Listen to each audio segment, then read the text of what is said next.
भव्य मोर्चा काढण्यात आलेला आहे, पैदल मोर्चा काढण्यात आलेला आहे, बंटी शेळके यांच्या नेतृत्वात काढण्यात आलेला आहे। भाऊ आज तुम्ही पैदल मोर्चा काढला, काय सांगाल? मोर्चा म्हणजे एका पद्धतीने आपण जर बघितलं नागपूर शहरातल्या लाखो प्लॉट धारकांची ज्या बिचारांनी जे आहे आपलं पोट तोडून पोट कापून आपलं एका हातावर खाते आणि एका हातावर कमवते, एका हातावर कमवते आणि एका हातावर खाते असे जे प्लॉट धारक आहे या प्लॉट धारकांना नागपूर सुधार पन्यासने त्यांच्यासोबत 420 केली आहे। नागपूर सुधार पन्यासचे जे चेअरमॅन आहे मीना यांच्यावरती जे 420चा गुन्हा दाखल झाला पाहिजे। सूर्यवंशी साहेब होते, त्यांनी म्हटलं 3000 रुपये भरा तुम्हाला आरएल देऊ। हजारो लाखो प्लॉट धारकांनी हजार रुपये भरले, 3,000 रुपये भरले। हा पैसा यांच्याकडे जमा आहे। 2020च्या अगोदरचा ॲग्रीमेंट असेल किंवा रजिस्ट्री असेल तरी तुमचा आरएल काढून देऊ म्हणे।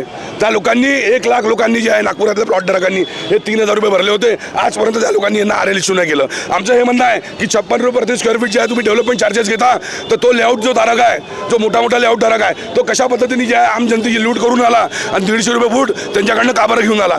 आपण जे बघून आलो रेशीमाचं जे मैदान आहे, हे रेशीमाचं मैदान हे खेळाडूंसाठी पाहिजे।